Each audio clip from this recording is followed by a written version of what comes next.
All right, so today I'd like to talk about some of those basic aspects of fiction. As chances are, I would imagine most of us are probably the most familiar with the fiction genre. Seems like the best place to go ahead and begin this entire course. So first off, plot, right? Um, a story is story. Okay, and fiction, of course, is all story. And we tend to think of plot as, well, this is the stuff that happens in the course of the story. Well, and that is true to a certain extent. But you got to remember the plot is not just um, the action of a story. It's not just those events moving that story forward, because there's a lot of stuff going on there. Um, the order in which those events are presented has some sort of meaning. Um, that sequence is definitely important. And no matter what, the author, in this case you, should be choosing an intentional order for those events in the plot. And you should be choosing the events that we see with a purpose. Right? Because I'm sure there's lots of things that would have to go on probably in the background for most stories to exist, for that story to continue to move forward, that we just don't really see as the reader. Okay, so remember, make sure that you're making very, very intelligent, intentional choices with the moments of plot that you choose to include in your stories. Remember, a story is kind of like improvisation. Okay, you know, an improv performer can literally take a scene in absolutely any direction that they want, right? I mean, an actor reading a script, well, they've got to do exactly what it says. But an improv performer, they can go to Mars if they want to. I mean, they can do absolutely whatever in the course of that performance. Well, you as a writer, you can choose to go in pretty much an infinite number of directions in the stories that you're writing. So why do you choose to go to the places that you choose to go to? Okay, you need to make sure you have a very, very good understanding. Why did I choose to have this happen? Why did I choose to have the character react in this particular way? Why does this advance the story in an intelligent way? And what does it reveal, and all of that stuff? Remember that the plot always depends on character, and the character always depends on plot, and so forth and so on. They're intertwined, but the plot is essentially designed to reveal character because it's the character through which we see the story, and that's what we respond to as a reader. Okay, so let's talk about plot structure really, really quickly. This is something that probably most of us are already familiar with, but I'll just do a quick recap of that. And this is the thing typically referred to as a plot peak, or a plot diagram, or story structure, something like that.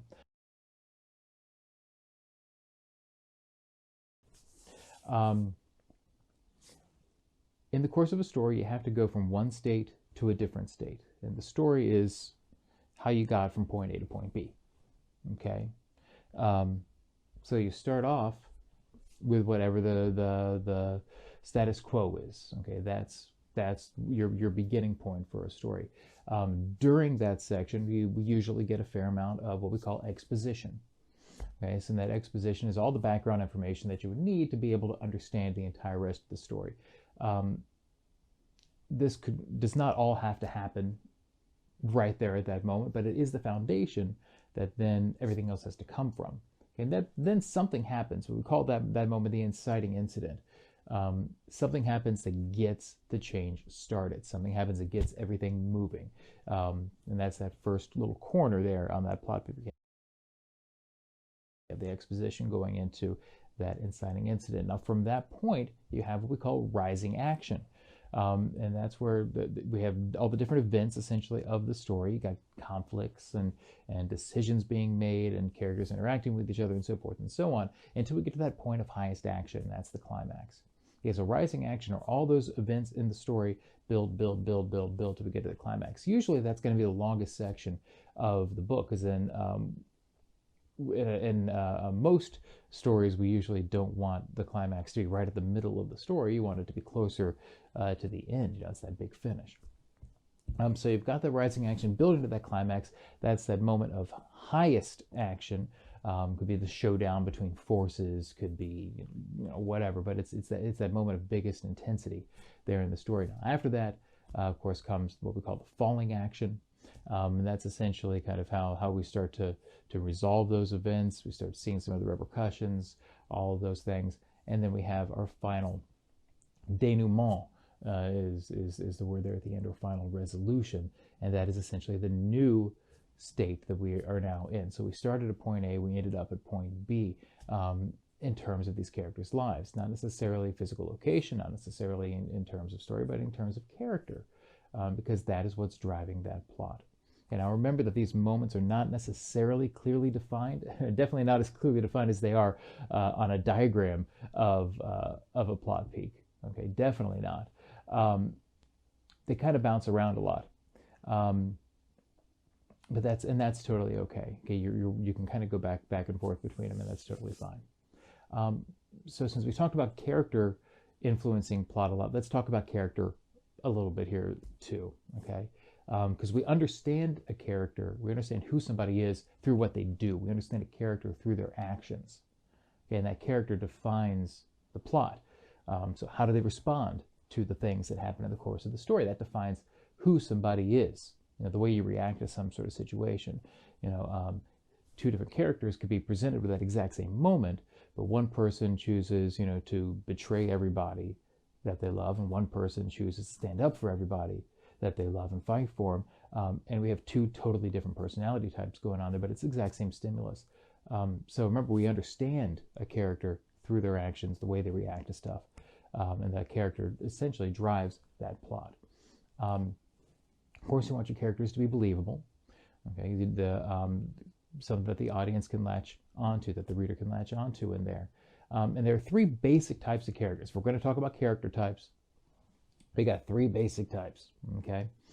There's more stuff we can get into down the road, which we will. But for right now, I want to make sure that you know these three. So obviously the protagonist. Okay, protagonist. Protagonist is going to be the central character or hero of the story. Okay, so it's essentially their story. Okay? Antagonist is the opponent of the protagonist.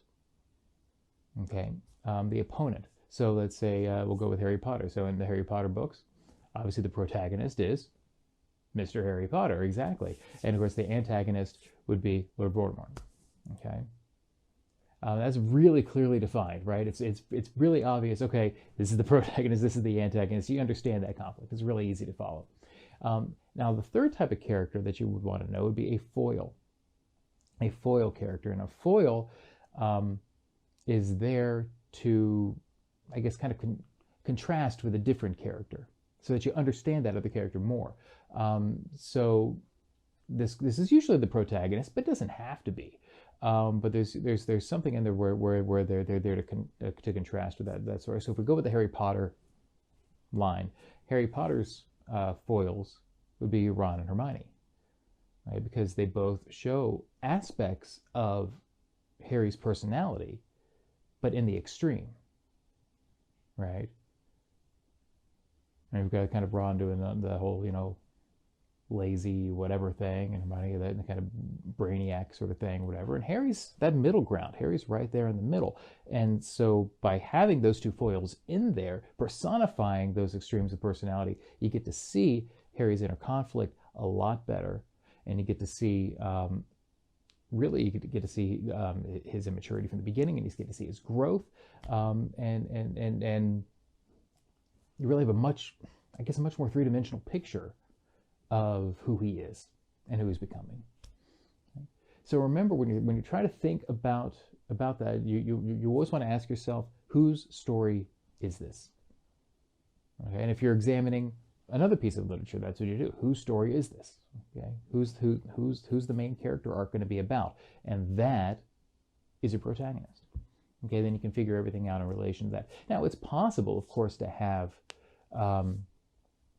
a story where your antagonist is a concept or a corporate entity or something like that, but that's more of like a theory than it really is a practice. Okay, because character, okay, a good plot depends on conflict. Story is all about conflict. Okay? It's people in conflict with each other, forces in conflict with each other, and so forth and so on. Okay, that strong conflict depends on strong characters. Okay, and so conflict depends on characters, story depends on conflict. There you go. Okay, so you got to make sure that you've got really, really strong, well-defined characters so that we understand what is going on in the course of a story, even a very short story. All right, that's a little bit of a hint. All right, so that's a kind of an overview of some of those basic fiction aspects. We're going to go into, like I said, a lot more detail about different elements of fiction, different aspects of fiction, but for today, that seems like that's probably a good place to leave it, just with those elements of plot and those elements of character.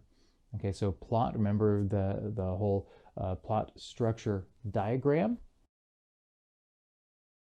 Okay, you got your exposition of the inciting incident, rising action, climax, falling action, denouement there at the end, but does not necessarily have to follow that exactly. That's a general guideline for a story. Just make sure that you've got those builds going on in there. And remember that a story is always taking the reader from point A to point B.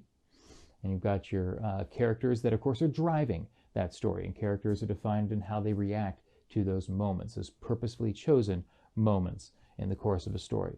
Three main character types being the protagonist, it's their story, the antagonist, the person that's working against the protagonist in some way, then of course the foils, those characters that are there so that we have a better understanding of a different character, usually the protagonist. All right, so take it from there, and we'll move into your assignment here.